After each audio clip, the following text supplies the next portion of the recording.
sont en voie de disparition, menacés par la fonte de la banquise.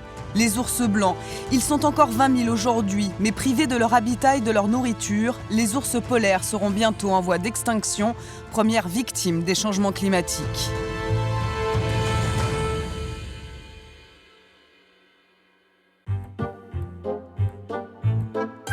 Un programme européen pour les espèces menacées a été mis en place afin de faciliter leur reproduction dans les eaux. D'un côté, Rasputin, 5 ans, 400 kg et 3,10 m debout. De l'autre, Flocke, sa promise, 250 kg et 2,10 m lorsqu'elle est déployée. Ces deux ours polaires sont nés en captivité et ont rejoint les dauphins et les orques de ce parc d'Antibes il y a 2 ans. Nous avons rencontré Bruce, leur soigneur. On a nos otaries, nos orques, nos dauphins qui font les spectacles. On fait de l'apprentissage, tout ça, ça fait partie de l'enrichissement.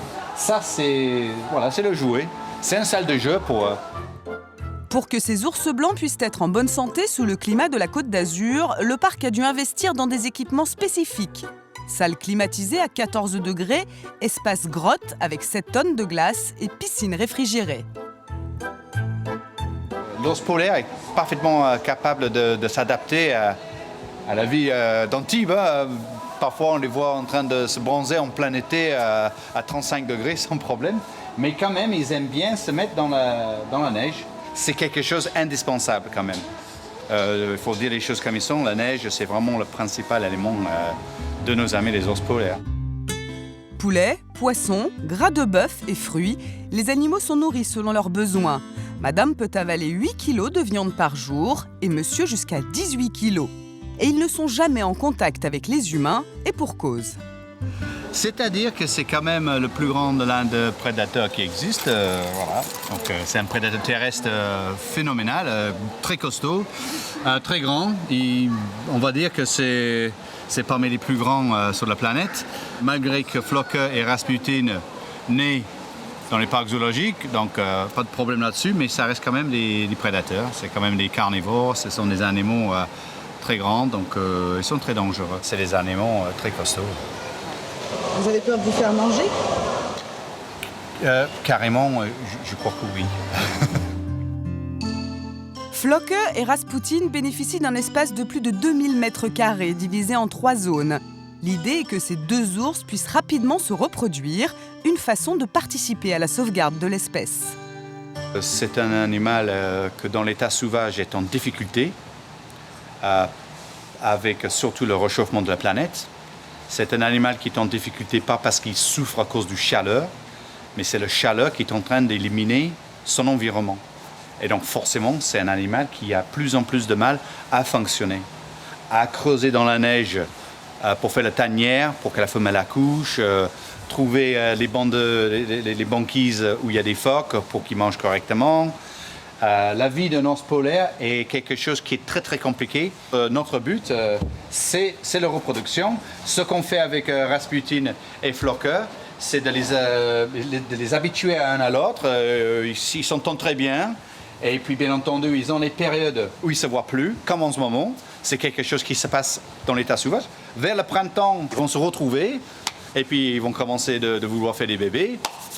Et puis voilà, et c'est là où on sera ravis. Mais vouloir sauver une espèce en la parquant dans un zoo, ça ne plaît évidemment pas à tout le monde. Moi, je préférais qu'on mette en place des solutions qui seraient de protection justement de ces espèces dans leur milieu naturel, plutôt donc de les amener, de les parquer dans des zones qui sont déjà réduites par rapport à ce qu'ils ont l'habitude de faire, où on va leur donner à manger là où avant ils se pêchaient eux-mêmes, où ils vivaient par eux-mêmes. Ils vont devenir des animaux assistés juste pour que nous ayons le plaisir de dire regardez, nous les avons sauvés, ils sont vivants grâce à nous. Non, ils sont en train de mourir à cause de nous, ce qui est beaucoup plus juste. Avec nos installations, nous n'avons pas vu nos animaux en difficulté avec tout ce que nous avons, l'eau, glace, les pièces climatisées, les grandes surfaces en plein soleil, tout ça, ça les convient parfaitement. Et franchement, on les voit vraiment en très bon état. Et parmi les visiteurs, les avis sont aussi partagés. De voir des animaux comme ça de près, sachant qu'on ne peut pas les voir, je veux dire, c'est pas tous les jours qu'on en croise, quoi. Donc c'est vrai que faire un parc comme ça pour qu'on puisse en voir de près, c'est pas mal. il y en a peut-être plus de choses à faire pour protéger leur habitat que pour les sauver eux. Mais oui, on est de retour. Très bien. Attachant, joueur, puissant, l'ours polaire est en passe de devenir le symbole du changement climatique. De les voir de près tous les jours, on devient fan, on devient amoureux de l'ours polaire. Et donc je crois que véritablement, l'ours polaire dans un parc zoologique, il n'y a rien de mieux pour que les gens se rendent compte que c'est un animal magnifique. Et c'est juste l'ambassade de tous les autres animaux qui vont souffrir avec ce réchauffement planétaire, quoi. Donc c'est quelque chose que pour nous est très important. Ouais.